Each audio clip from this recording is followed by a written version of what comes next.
Human beings tend to be very childlike by nature. We like simple endings. We like direct, uncomplicated conclusions that lack grey areas or any kind of confusing miasmas which call into doubt this need that we all have to believe that we're on the side of righteousness, that we are on the side of justice, that we are on the side of the good.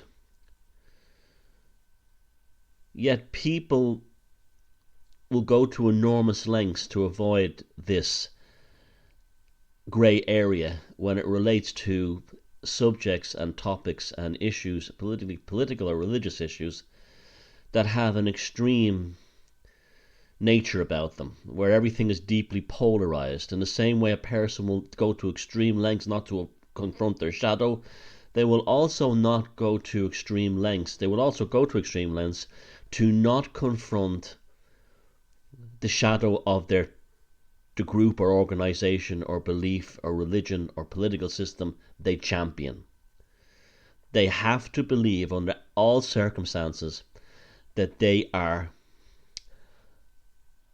the paragons of virtue and that they are supporting and abiding by and connected to other paragons of virtue. There simply cannot be any grey area. They want a life like a cowboy movie where there's a goodie and there's a baddie, and they always have to be on the side of the goodie.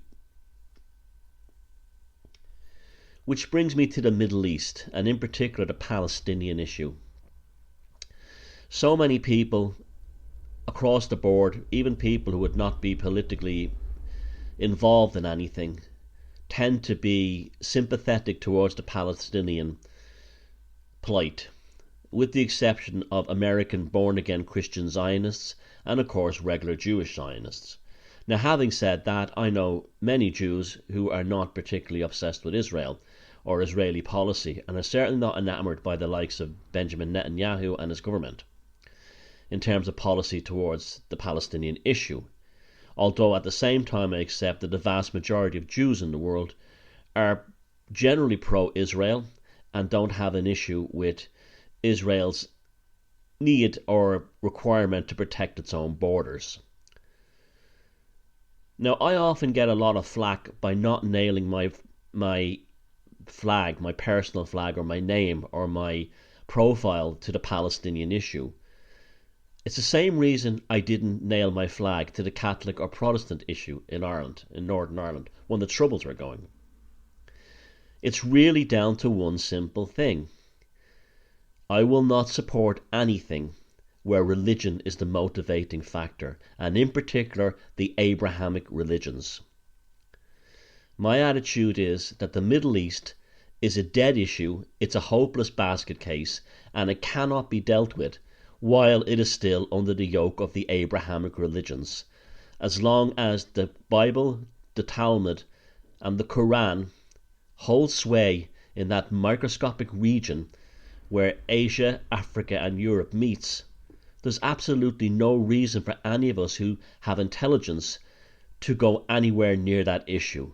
It is not our fight, these are not our religions, and these are not our people. Unless, of course, you actually are a member of those religions, then you have a different approach to it.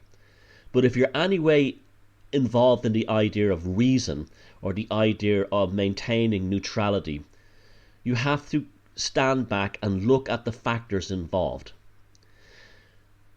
The State of Israel came about as a result of centuries of horrific anti-Semitism and hatred of Jews in Europe. Its creation was fully understandable. Yes, I know about the Balfour Agreement. I don't need some truther who's watched some video online to educate me because they think they're now a font of all knowledge. I know about the Balfour. I know about the involvement of the Rothschild family. It was a necessary thing. It had to happen. The World War II alone proved what happened in the Holocaust, why it needed to take place. There was no country called Palestine. This is a myth. Yes, you can stick your coins up on the screen saying, look, it's a sign saying Palestine. Palestine was a region of the Ottoman Empire, a Turkish Muslim colonial empire. That's all it was. When the Ottoman Empire was destroyed at the end of World War I, it then became a British mandate, a British protectorate, similar to something like Gibraltar, that kind of thing, or the Falkland Islands. When the State of Israel was founded, who were the Israelis fighting? They were not fighting. You see, this is the thing that amazes me. You're so ignorant, especially these Irish ones. The Israelis were fighting against the British. The British and the Israelis were at war. People don't seem to understand this or even know this. This is how the State of Israel came about. The Israelis fought the British. Just like in the USA, the Americans fought the British. And countless other places around the world where British colonialism was a fact of life. The Muslim situation in the Middle East seems to be a bit different in that they tended to be under French colonial control. And the French colonial rule fell apart in the middle of just before the Second World War and was completely finished by the 1960s with the fall of Algeria. The Middle East cannot be dealt with for two factors, religion and oil, but specifically religion. I cannot take a side, or any side, in a world that's based on the Abrahamic dogmas. Now that's not to say I don't feel great sympathy for Jews, Muslims or Christians or Druze who are killed in these conflicts, especially if they're children, but I don't care about ones that go onto the front line. If you join the IDF or you're in the military or you're in Hamas and you're killed, you're a combatant, and that's the end of it. Secondly, the clear and pressing danger, and don't give me this thing about the Greater Israel. This is the Greater Israel thing was a thing that was mentioned decades ago. There's no formal documents in the Knesset or anywhere in world Jewry supporting it. Israel didn't even want the West Bank at the end of the 67 war, which they rightly won and were right to fight and were about to be exterminated by the Arab coalitions. This is how the Palestinians ended up in Gaza. Again, those of you who are often passionate about this stuff, you have no education in it. You simply emotionally react to videos you're shown or pictures you're shown on television or on video or on the internet and social media. It's deeper and stronger and bigger than that. And this is why you shouldn't support activists on any side, especially if you don't live in that part of the world. If you're from Australia, your activism is for Australian Aborigines. If you're in other parts of the world, in Ireland, it's the victims of clerical abuse. If you're in wherever country, in England, victims of Muslim rape gangs. This is another aspect to this telescopic philanthropy or this, extended altruism.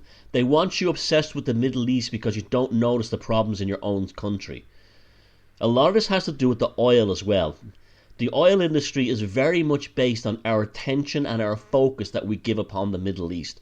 Now, don't give me this thing that's one side or the other. They're all bad and they're all good, but they're all ultimately based on religion, and we cannot support that.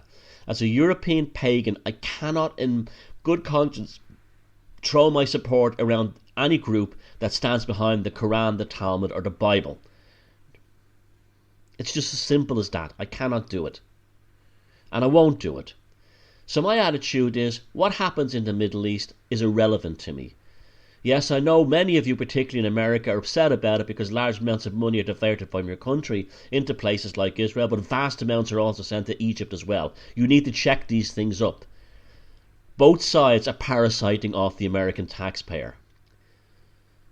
Now, these people who go and actively involve themselves in the West Bank and Gaza, they don't care about the people suffering in their own country. They will gladly walk over a person lying on the streets in London, Melbourne, Dublin, Boston, Paris, Auckland, Johannesburg, you name it. They'll gladly step over their own kin starving in the streets in order to wave a Palestinian flag. This is seriously something wrong here. And likewise, that's just as bad as these American Christian Zionists who do the same and want to usher in the return of Jesus. My attitude is, I don't care about the Middle East, other than it reinforces my terror and my revulsion of Abrahamic religions, and that's how you should see it too. So don't give me this crap that I'm somehow a lesser person because I don't support the Palestinians. I don't support any of them.